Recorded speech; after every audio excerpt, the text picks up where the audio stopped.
Hi, episode number 15, and today, close. Oh, what a time we are living in. So today, starting with chapter 17, entitled, I Am Ready. Pam sat on her bed. Her thoughts were of the day. Lately, her life had been full of good things. She was meeting people, hearing ideas, watching events come together as if some larger-than-life hand of benevolence was at play. People were moving into her life in perfect ways. Some would call the situations coincidences. Pam called them miracles. Today had been that. Pam had wanted to help Jerry. She closed her eyes and called the shadow and her team of spiritual friends, healers, and teachers. I see Jerry healed of this traumatic event in her life. She gives voice to her wonderful gifts in ways that enrich all of society. She's honored, respected, and loved for being herself. I help in the most divine ways for her. Show me how. With that thought, Pam closed her eyes and gave way to peaceful sleep. The next week, Pam and Jerry decided to go to a nearby park to study. As they walked, Pam said, something is quieting about being in nature. It takes me away from the rush of people. During the past few years, I haven't spent as much time just being quiet with trees and grass as I would have wanted. Jerry began. You may think it's rather strange, but I can see energy waves around the trees. I don't think it's strange, said Pam. She gravitated to a mammoth oak tree and leaned back against it. I believe in energy. I think it's everywhere and through everything. Well, I've come to believe that we live in a gigantic energy environment. Some frequencies are so fast that we cannot see them, and some are so slow that they appear to be solid. I think that all that is here on the planet are physical forms that come from seeds or patterns in the unseen regions of that energy environment. Sometimes I've seen colors too.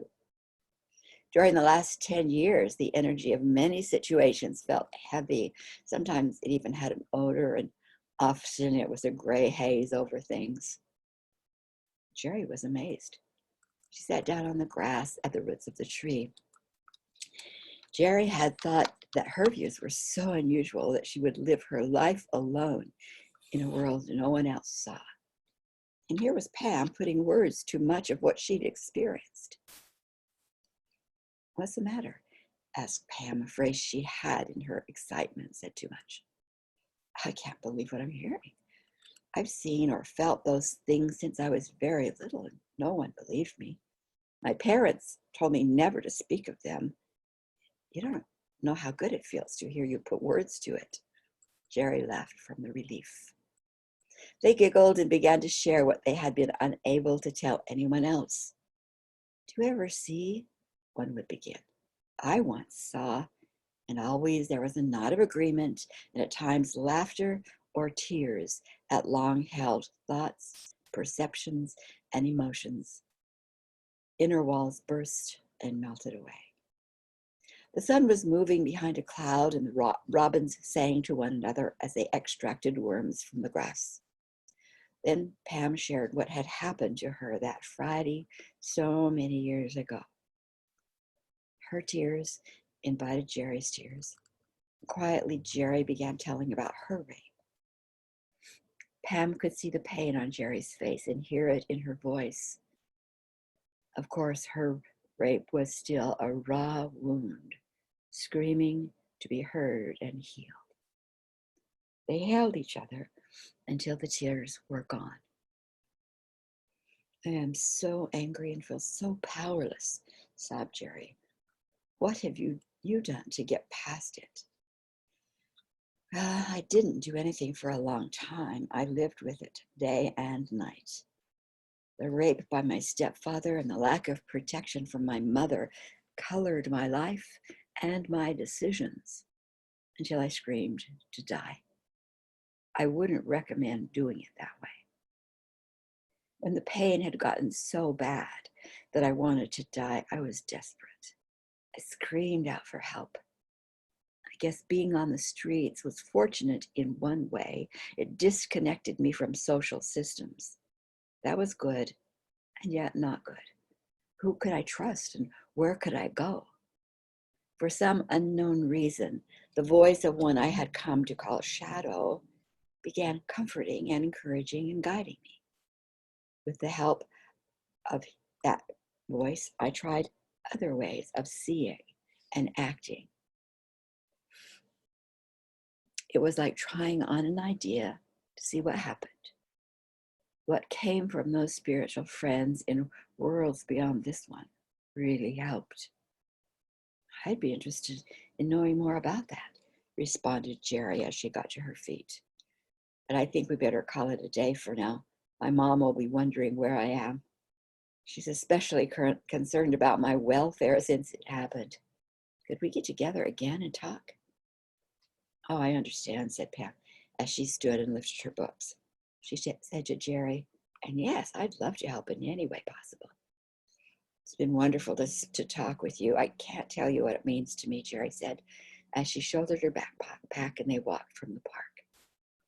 As they parted, Jerry took a pencil from her pocket. Let me give you my phone number. Give me a call. I want to talk about how you've dealt with your pain. Pam called Jerry the next morning. Hi, I thought it would be a good idea to exchange schedules. That way we can plan some time when we can talk again. That's a good idea. Actually, today is a free day for me. How is today for you? Jerry responded. Great. What about the park again? At 10? Sure, but let me pick you up. Okay, see you at 10. And Pam hung up the phone. When Jerry pulled up to the center in her mom's car, Pam was waiting out front. After Pam parked, she and Jerry began walking into the park. I don't know exactly where to start. I haven't applied my processes to anyone else, Pam said.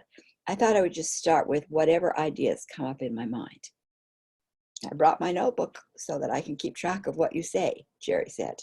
Well, this should be interesting, laughed Pam. They found a quiet spot and Pam began sharing her story. Jerry was fascinated. She wrote, asked questions, and occasionally stopped Pam to think about what she had said.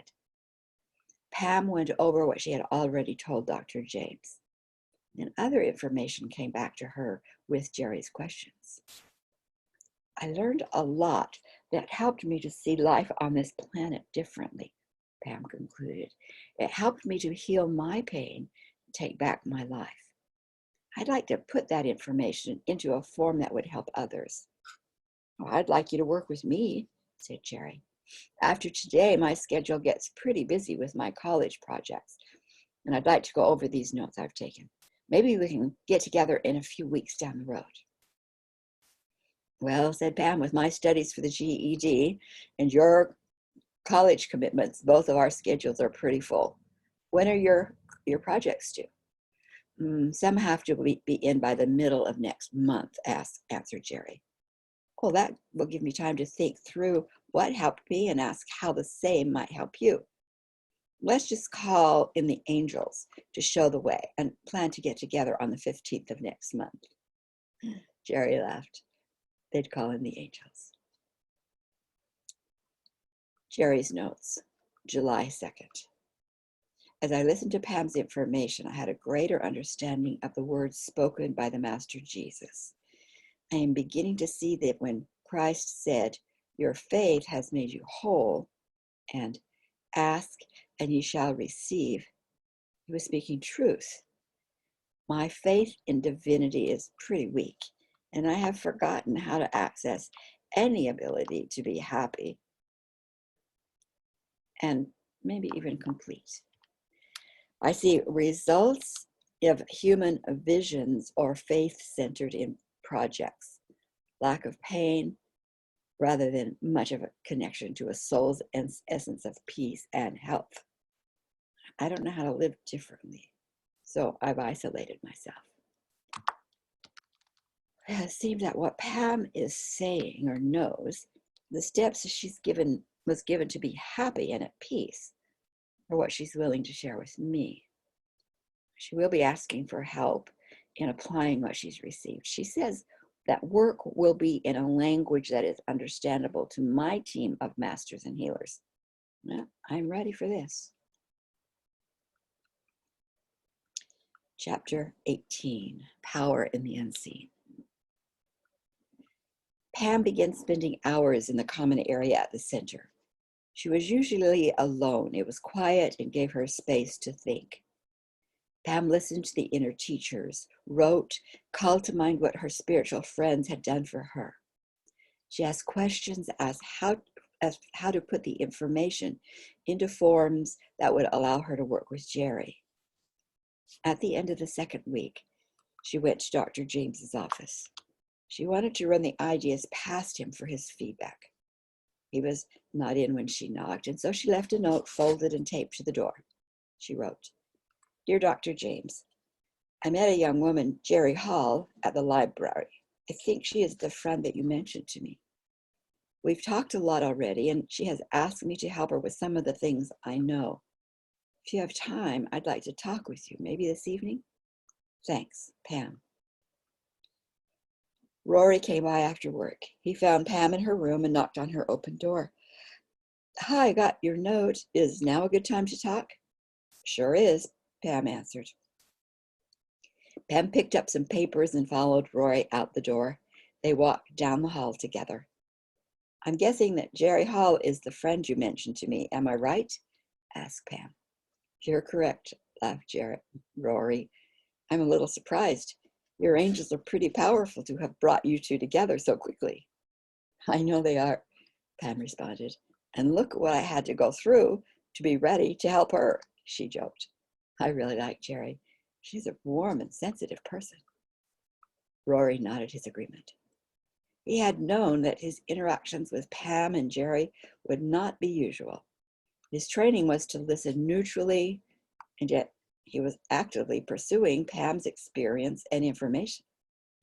She had climbed her mountain of challenge and pain with concepts outside of his knowledge. One part of himself warmed of danger, while another was putting on sturdy hiking boots, ready to scale the heights. Her laughter at the magic and his sincere desire to be of greater help and capacity for those who came to him invited him to risk the climb. Sitting in his office, Pam began, "Well, even though the immediate goal is to heal Jerry's trauma from the rape, I know there is an even greater purpose. That is to allow her to reconnect to her divine inner divinity, her spiritual energy, and access the love it produces for her place in Earth's mission. I know disconnects within her body circuitry must be addressed. However, I was told that it is essential to start with the heaviness caused by her current issues. That means we will look at the events in this life, experiences and patterns from previous lifetimes on Earth as the circuitry is addressed. Then family tendencies and particular social cultures that have impacted her.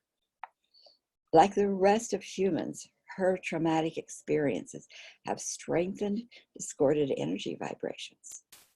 Those imbalanced energies act as a blanket over our minds, over our emotions. So clearing the density will give her more clarity. One thing I was told as I began my walk out of pain is that our problems do not have their beginnings in our present lives. The trauma from old experiences, even reaching out before Earth, is stored in vibrational parts of ourself, group psyches, and then it affects our current lives. We have forgotten those old patterns, lost the knowledge of how to reach into our complex regions of unconscious to heal all that resides there. When patterns, thoughts, feelings, or behaviors appear from long ago. They seem to make no sense in our current lives. The manifestations seem to come from nowhere.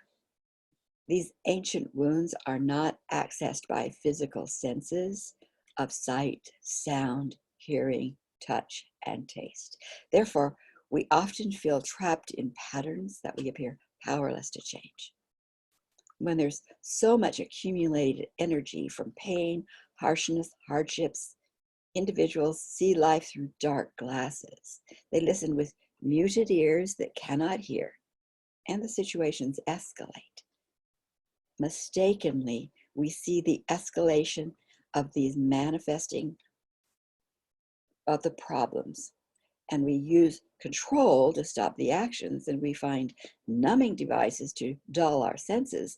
But in that state, we are in denial, and the patterns roll on, escalating and out of control. Darkness from these unhealed energy imprints and vibrations surround this planet. Our energy is contaminated. It's the environment in which we birth. This toxic energy environment is true for all of us. Our individual fields become denser as over time we experience more and more negative situations. To the degree that we are not taught how to hear any faint remnants of spiritual connections, we get lost in external voices, parasitic overlays, and swept away by hidden seeds and patterns. Generally, we are not encouraged to know or to value or to make good choices to strengthen that individual identity, because all energies interweave. One sabotaging event in the present will have many long ago beginning points. Those healers who worked with me began with my first earth experience. They moved forward to the present one, and then they did this for me over a period of 4 years. During that time, the distorted and entrapping energy of my life force from beyond earth was addressed. We went very carefully. And last night they said they would do the same for Jerry. They'll work carefully over several months, always with the intention to powerfully transform without a great deal of discomfort. We'll start with the extensive clearing of her energy bodies, and after that, they will work with me to help Jerry release trauma from experiences like the rape. During this work, her divine circuitry will, within the physical bodysuit, will be reestablished, which includes the entire system of evolutionary codes in the DNA. The spiritual communication center will also be cleared, stabilized, and secured. Rory was cautious. Although Rory only partially understood what Pam was saying, he was confident in what he saw in Pam, that the patterns and cycles damaging his clients were of long standing. He had no doubt. He had seen that over the years. You know, I understand a very small portion of what you're saying, don't you? He laughed. My concern is that she be safe. Will this be done in ways that will assure her safety? Also, where? Well, they worked on me while I was in quiet spaces. Often it was at night or sometimes when I was at the park. I was told that the energy field of Mother Earth is dominant in creating safe space. I would declare a command for protection. I'd call for total love to surround Jerry during our work. That I'd make requests as her team tells me what is needed. Everything will be under the guidance of Jerry's higher conscious self. In my mind, I will watch the energy fields, listen to her spiritual teams for an indication that the work for her various dimensional bodies is complete, and then a very similar way that they did for me. Of course, it's up to Jerry. However, I would like to be there and have someone with you to watch Jerry's reaction. It's like blazing a new trail. I'm excited as well as a little hesitant, said Rory, but I cannot recommend one way or another. Oh, that's understandable, said Pam. Yes, I'll talk it over with Jerry. Let her talk it over with her parents. Pam's note for the progress to be used with Jerry. I'll call this work Triangle Angelic Grids. And working with beings in spirit, represented by the word angelic, we intend to transform the energy grids, Jerry's energy grids, by releasing negative imprints, removing parasitic attachments, and correcting galactic imbalance. When free from chaos and outsider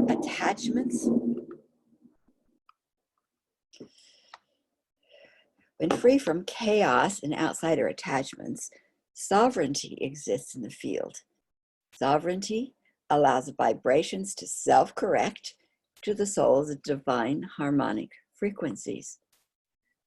Restored energy vibrations form triangles. So the basis of all forms of sacred geometric vortexes and patterns are triangles. Heavy energy will always disrupt grids, where healthy energy will always form triangles. And triangles touching triangles cause grids of incredible strength. So triangle angelic grids restoring humanity to their soul's harmonic. So yesterday in the studio, I was in my house coat pajamas. Today I'm recording with military planes training over me. So we have a little jerky start and stop for that reason. According to the universal law for Earth, requests, declarations from those in physical bodysuits require that those in spirit respond. And so all tag work is done under the direction of the individual's soul and spiritual teams. Tag healing's intentions will consist of a series of requests and declarations.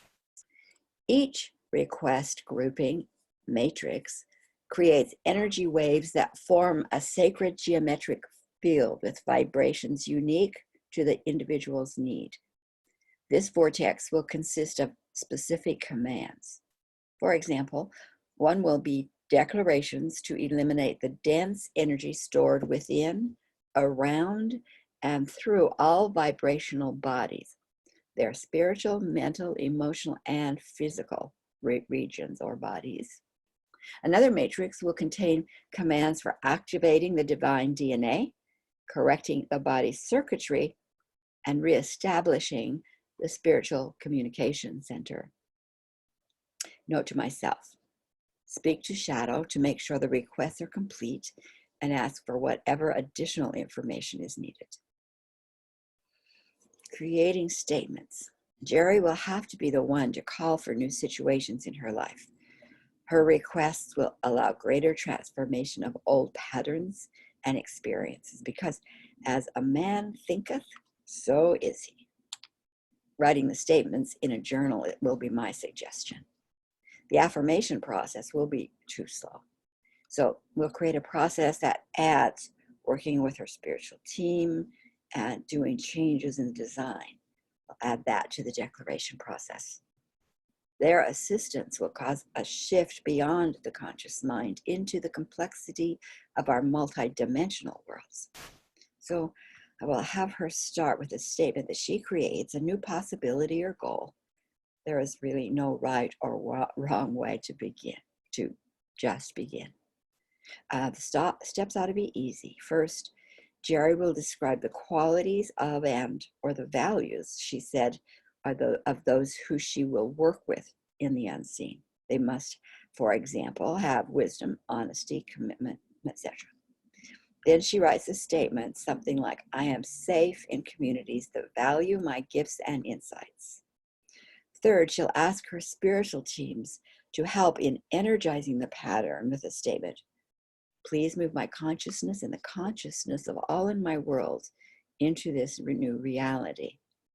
And then they in spirit will make connections into her vibrational bodies to support this choice. Fourth, she will call in her spiritual healing team with a request. Please tag and transform anything that is, has, or would keep me from this new reality. This declaration will allow those in the unseen to look for issues, old experiences that need release and healing in order to restore balanced energy. Tag and transform. Let's use tag and transform as code words that give her spiritual team permission to actively identify seeds and remove them when any discomfort appears in Jerry's life. Tag and transform can be the command to clear energy in a similar way as what I have called a spiritual healing. Should be fun to play with the shorthanded words. Note to myself, as the ancient ones awaken, those on mission, these processes may be the way for them to quickly move out of their states of mind control, denial, and density.